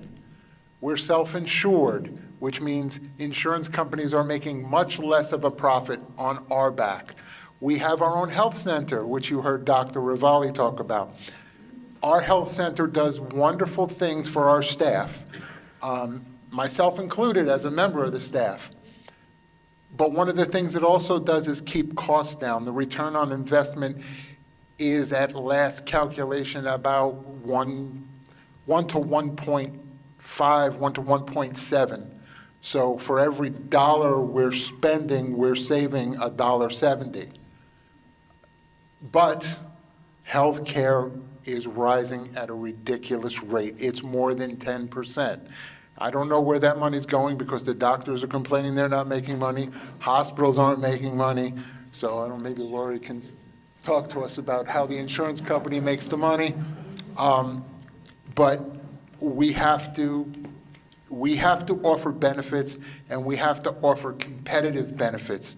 Why would you come and work in Franklin if you get a low salary and NJ healthcare? You're not. And then your students aren't going to be serviced the way they deserve to be serviced. And then we're going to have some other gentleman coming up and telling us what a lousy job we're doing. And yet our growth is up. Our staff is at an all-time low turnover rate because of the wonderful things that are happening here. We have more staff who live in town than any district I know. And we have staff who live in town, who started as teachers, who are now administrators, many of whom leave and come back because the grass is not greener on the other side. And now I feel like I'm Mr. Grippo. So I'm going to stop there. Thank you, Mr. Manano.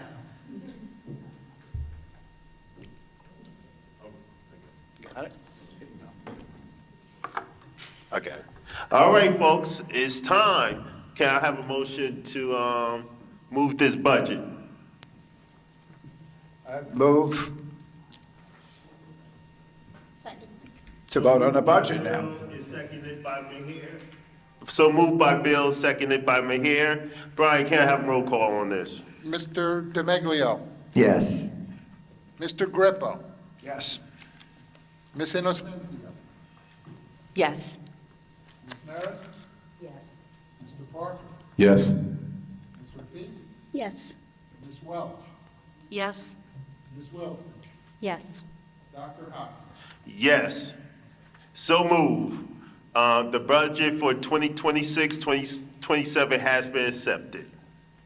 All right, let's move to the superintendent report. I think I likely spoke enough tonight, so I'm going to pass on my report. Thank you.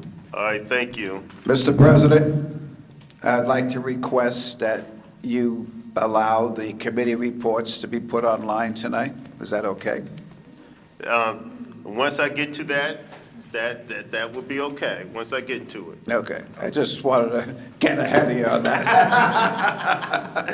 That's All right. 15 minutes. All right, the board president report. I do have a report. Staff recognition. We have great news about 3 of our staff members to share with you tonight.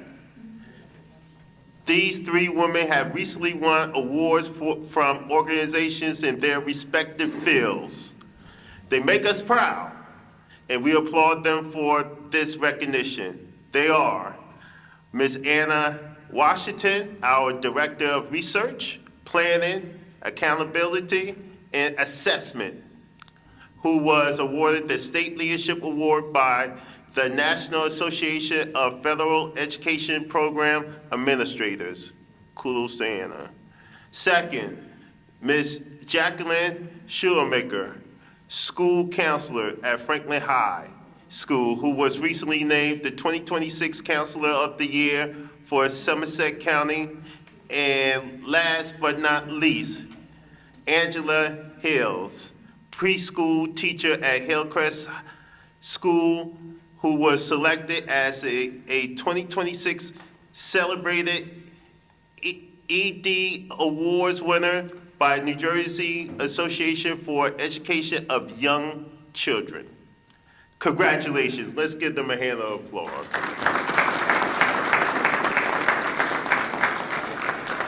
All right. I'm not finished with awards, though. The Fine Visual and Performing Arts Awards. Our Fine Visual and Performing Arts Department has had a very successful spring season, including the following. 1, several of our students had artwork featured in the Autism in Action State Art Show hosted by New Jersey Department of Education. For the first time in district history, a middle school production has received a Foxy Award. Nominations from Montclair State University. And to see this, it was a wow factor for our middle school. Shrek, the musical. Junior was performed earlier this year and was nominated for 4 awards. Next, the Franklin High School spring production of In the Heights has been nominated for 9 out of 17 possible categories for the Central Jersey Marquee Awards. This is an extraordinary accomplishment and the first time the school has been recognized across so many categories. Our students have been invited to perform at the Central Jersey Marquee Award Ceremony on May 18th, a prestigious honor that showcased their work on one of the region's biggest stages. And finally, Franklin Township Public Schools has once again been recognized by the National Association of Music Merchant Foundation as one of the best communities for music education, marking our second consecutive year receiving this national honor. We will have to update this banner. We have to update this banner behind us. All right, another award. The Positive Behavior Supports in Schools. We have award. We will also have to update the banner behind us to show that once again, our district has received the Golden Level District, a distinction award for implementing positive behavior supports in schools for 2026. This distinction comes with Northeast Positive Behavior and Supports Network. This is also the second year the district has been awarded this distinction. And lastly, the YMCA Community Spirit Award. Earlier this month, myself, Nick DeMaglio, and of course Bill Gripple was shoulder to shoulder with myself and Dr. Rivalli, accepting the YMCA Community Spirit Award on behalf of Franklin Township School Board. This honor recognizes our ongoing partnership with the YMCA in providing valuable programs and opportunities for the children in our community. Thanks again to all those mentioned tonight for being shining examples of success, for letting us all share you in your warrior pride. For more information about these accomplishments can be found on our website in the About Us Warrior Pride section. That ends the president report. Can I have a motion to open up the floor for comments from the public? 5 minutes only, agenda items only. So moved. Second. Moved by Judy, Second. seconded by Maher. All in favor? Aye. All right, the podium is open for agenda items only. Come state your name, address, and as always, Dr. Solomon is the timekeeper. The podium is open.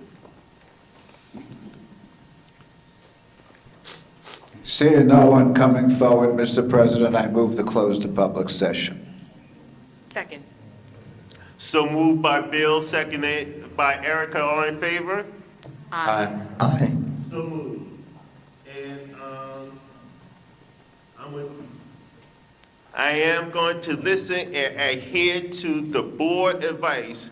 We're going to table the committee and liaison report for, they are always listed on our website for your viewing.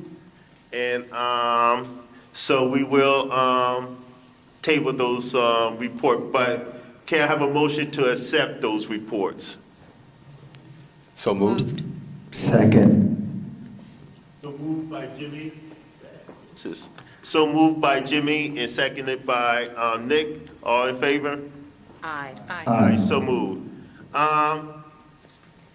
Madam VP, new business.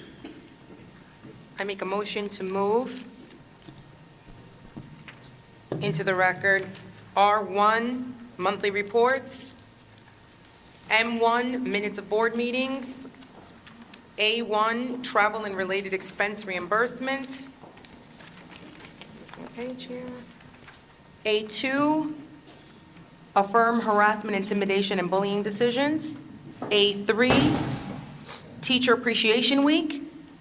A4, Special Education Week. A5, Autism Awareness Resolution. A6, Seek Awareness and Appreciation Month. A7, AAPI Heritage Month. A8, Employee Work Schedule Summer 2006. A9, Emergency Bus Exit Drill Report. A10, Special Education Board Policy Statement of Assurance. A11, Revised Policy, second reading. A12, New Policy, first reading. A13, Donations. A14, HIB Grades. A15, Athletic Coaches Handbook.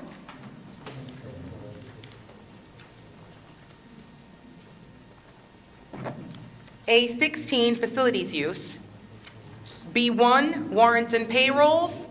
B2, Financial Reports. B3, Monthly Financial Certification. B4, Contract Approval. B5, Change Orders. B6, PEA Budget. B7, Award of RFP, Private Preschool Provider Partners, RFP number 2027-02. B8, Semi-Action Plan. B9, Transfer of Transportation Contracts.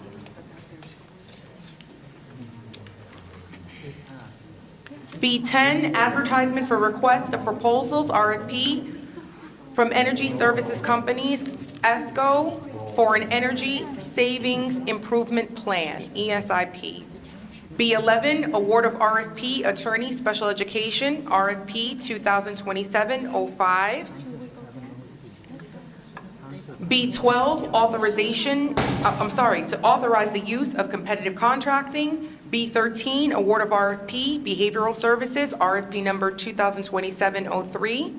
B14, Award of RFP, Therapeutic Mental Health Services, RFP 2027-04. C1, Out-of-District Students, 2025-2026 school year.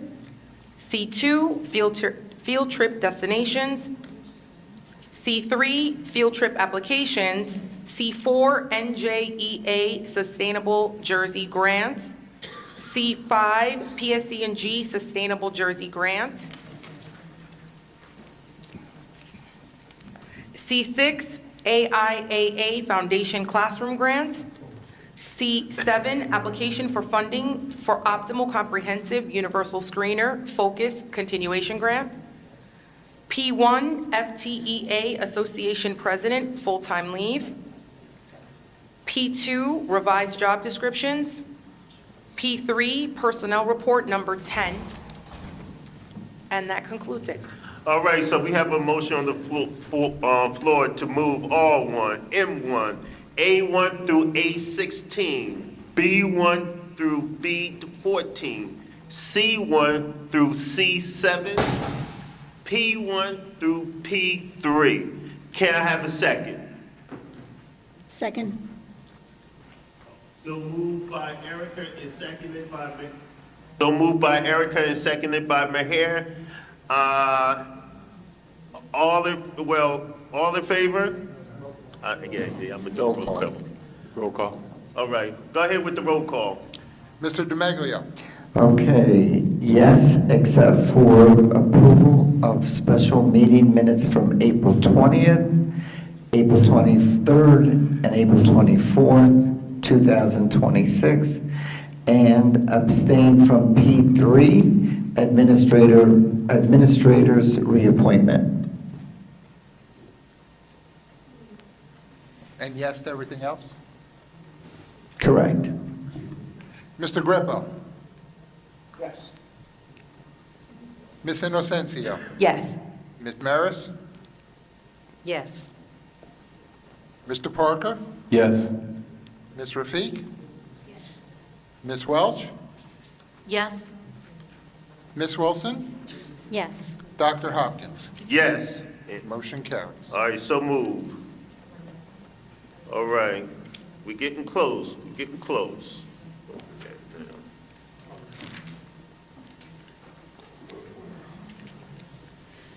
now. All right, can I have a motion to open up the floor for public comment for any topic? Motion. So moved by Nick, Second. seconded by Clara. All in favor? Aye. So moved. Everybody knows the rules, so the podium is open.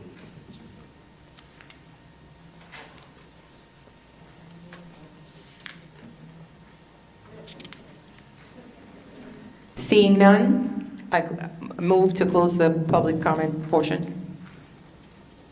Seconded. So moved by Erica and seconded by Jimmy. All in favor? Aye. So moved. All right, let me get to this agenda. Okay, here we go. All right, we getting, like I said, we getting close. It's for the good of the order. Let's talk about what's up.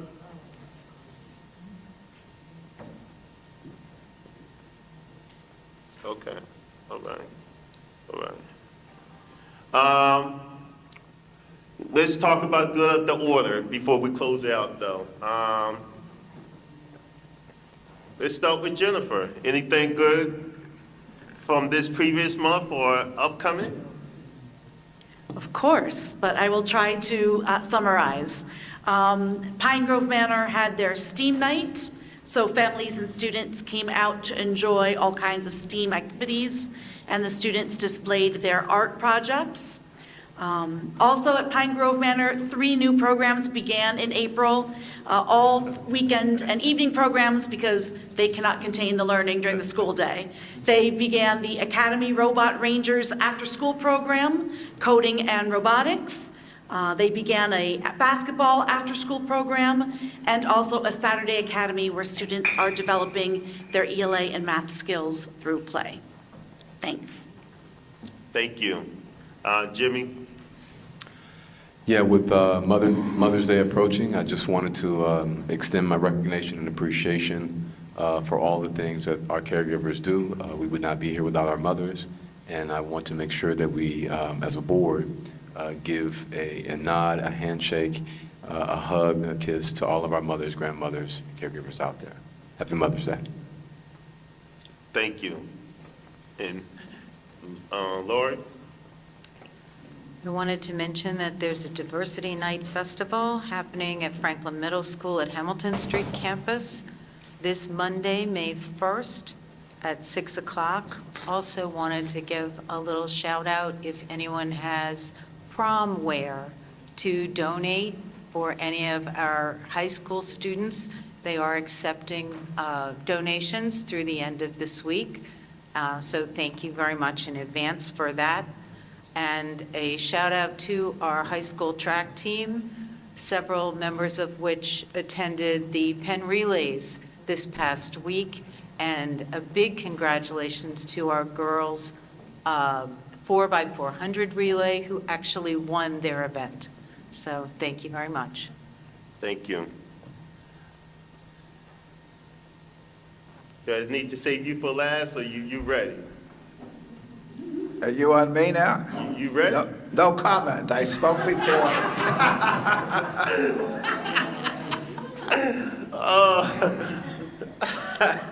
Go ahead, Clara.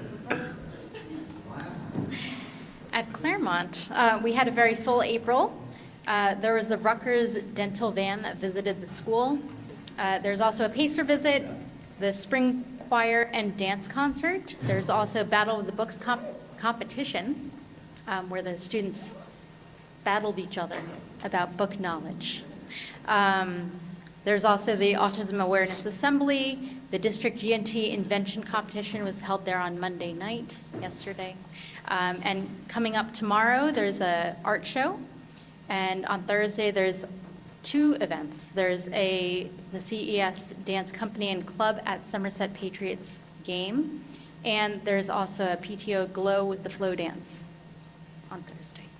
Thank you, Clara. Meher? Okay. So on April 16th, I attended SJ's middle school. It was hosted by Dr. Rebecca Solomon. It was their 2nd annual college and career study fair. STEADY stands for Supporting, Teaching, Exposing, and Advancing Dreams. It is one of their signature events. The evening included a presentation of college funding, career exploration, and trade school opportunities. And some of the companies, to name a few, that are represented were Bristol Myers Squibb, our own police department, Middlesex Black Nurse Association, and Somerset County Vo-Tech. And then on April 26th, I met with Ms. Adams at the McAfee Road School. Some of the things that they're doing there is McAfee students participate in something called Data Derby. It hones in on their math skills and peer engagement. The students collected sneaker sizes, data across the students, and with the results, they created graphs and engaged in friendly competition and focused on data analysis. And lastly, the McAfee Community Service Club, they led a meaningful project. This was called the Birthday Kit. It celebrated everybody's birthday. They organized a donation drive, assembled a birthday kit, kits completed with all the ingredients for the cake and all the candles, and donated to the Franklin Food Bank. Very good. All right, Nick, we getting close to graduation time. What's going on in your sector? So first of all, I wanted to thank the Finance Committee, Dr. Ravalli, Steve, and Brian for all the work with the budget. I think this is probably the first year that I've been really asking a lot of questions, and Dr. Ravalli, thank you for all those long-winded explanations. So Franklin High School is hosting a Friday Night Live this Friday, the high school. A shout out to the crew from the Heights for their recognitions and nominations. Mr. Brundage hosted his annual Green Fair last week, and our very own Madrigals are being honored tomorrow night at the Chamber of Commerce Gala. That's it. Thank you. Madam VP? Yeah, so last night I had the pleasure of attending Clara mentioned it, the district-wide GNT Invention Convention held at Claremont School. My daughter was actually part of the team representing McAfee Road School. They did not win, unfortunately, but congratulations to the winner, the team from Elizabeth Avenue School. These kids really did an amazing job. I mean, this was at least high school level, presentations. They had slideshows. They had models of their invention. I mean, it was great. So congrats to them, and congrats to the GNT supervisors and all of the teachers that support these students in creating these projects. They work on it for the better part of the year. So just wanted to say congrats to them. All right. Part of my closeout, I want to recognize and have this gentleman share the podium, our new VP at Franklin Middle School, Hamilton Street Campus, Mr. James Overton. Please come to the podium and introduce yourself and tell us what you got coming down to the district for our kids. Well, thank you. First of all, good evening. And I am extremely excited to be the vice principal at Hamilton Street campus. And as someone with an extensive wellness background, it was great to hear all the things about the student wellness and the staff wellness. And my thought has always been, if we don't take care of the big ones, they're not going to take care of the little ones. So taking care of our staff is amazing. The things that are put in place for the students, I'm looking forward to jumping in with that also. Just through the entire process, from the application process through the interviews and everything else, the one word that kept coming back was family. It was always apply to be a part of the Franklin family. We're inviting you for an interview to join the Franklin family. I've been teaching and involved in education since 1999, and I've been involved in nations and teams and groups, but this is the first time I've been invited into a family.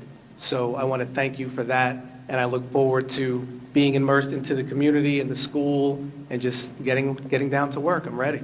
So thank you all very much. All right.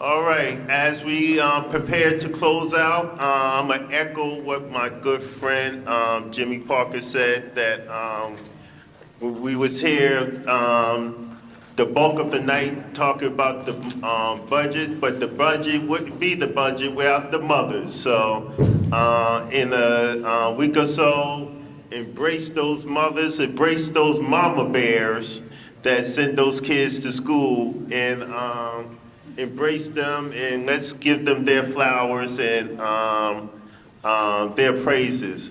And also, I'm proud during Mother's Day weekend. Matter of fact, I'm gonna start my journey on Tuesday. Kudos to the class of 22, in the sense that I'm going down for my daughter graduation from college, in the sense that every year I challenge each class to step up, utilize the resources that the district have to offer.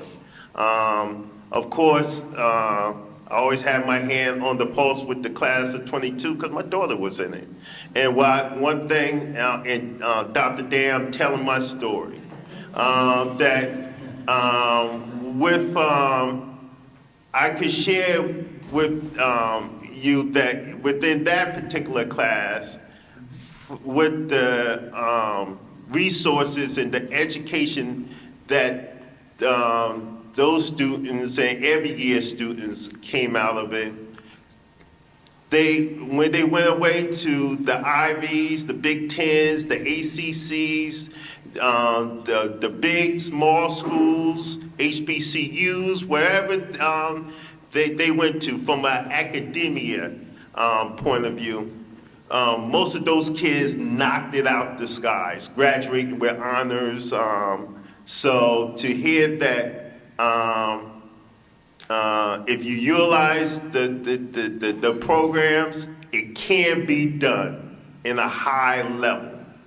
And I always say that with those who are from a charter or whatever, like Dr. Rivali said, I'm not picking any fights because everybody have their own purpose and have their own wings. But if you take the top tier of our students, I'll match them up to anybody. And with that said, be adjourned.